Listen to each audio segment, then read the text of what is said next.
You know what's worse than having no dreams at all? Having a head full of them and doing absolutely nothing about it. You've got the vision. You can see yourself 6 months from now, healthier, wealthier, better. But here you are, again, scrolling, watching, waiting for some magical moment that never comes. Let me guess what happened today. You woke up with good intentions. Maybe you even said, "Today's the day." But then life happened. Your phone buzzed. You checked one message, then another. Suddenly, it's noon and you haven't done the one thing you promised yourself you'd do. And the worst part? You know you're capable of more. You've done hard things before, but somehow the gap between who you are and who you want to be just keeps getting wider. Here's what nobody tells you. You're not lazy. You're scared. Your brain is playing a trick on you.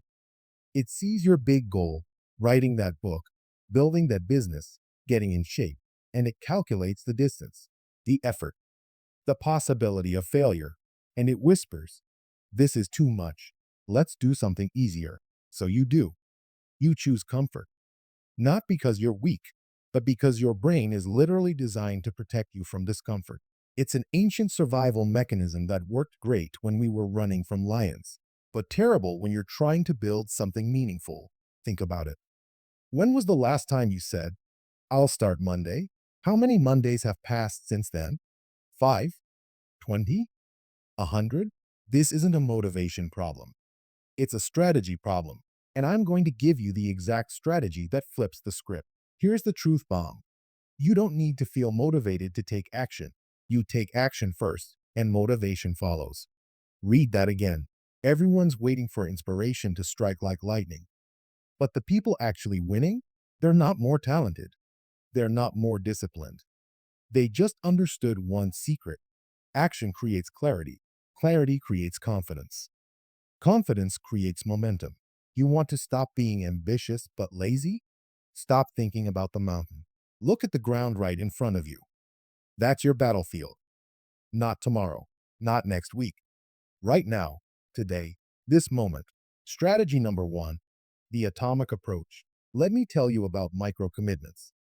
This is how you hack your brain's resistance system. Your goal isn't to write a book. Your goal is to write one bad sentence. Your goal isn't to get fit. It's to do 5 push-ups. Terrible form doesn't matter.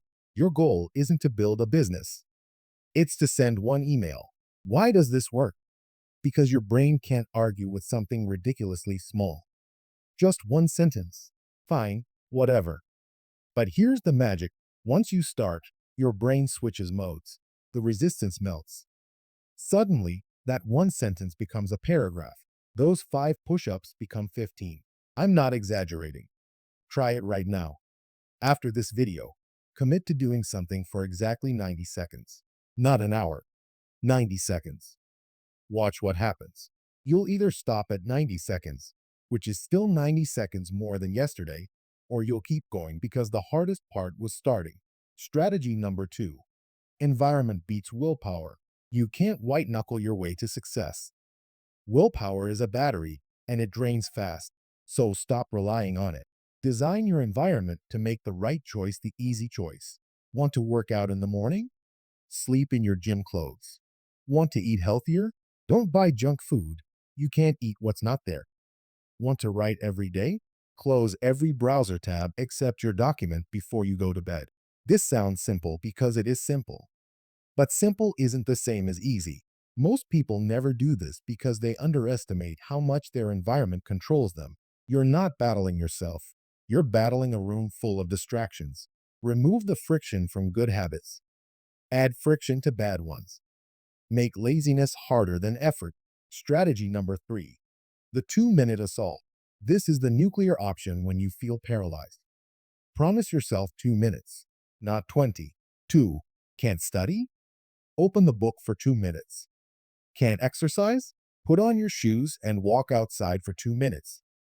Can't work on your project? Stare at it for 2 minutes.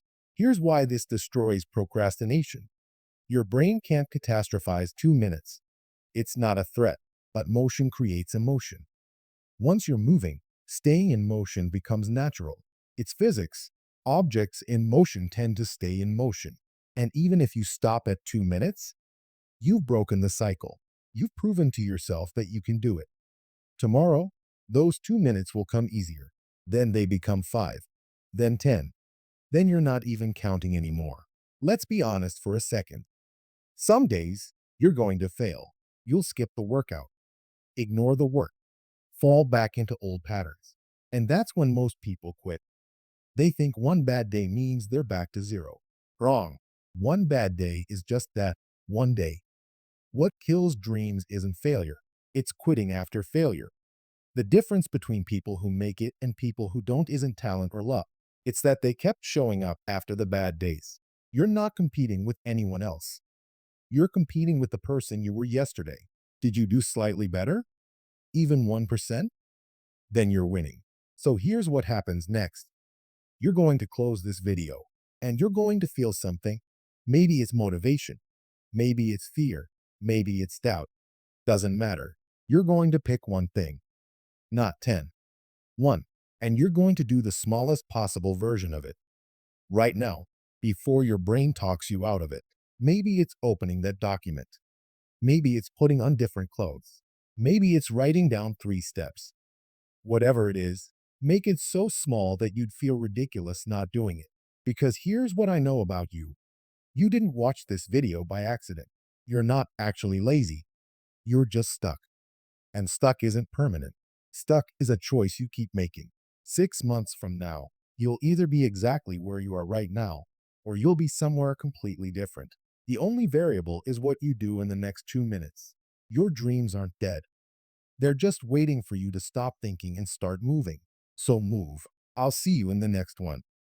Now go do the thing.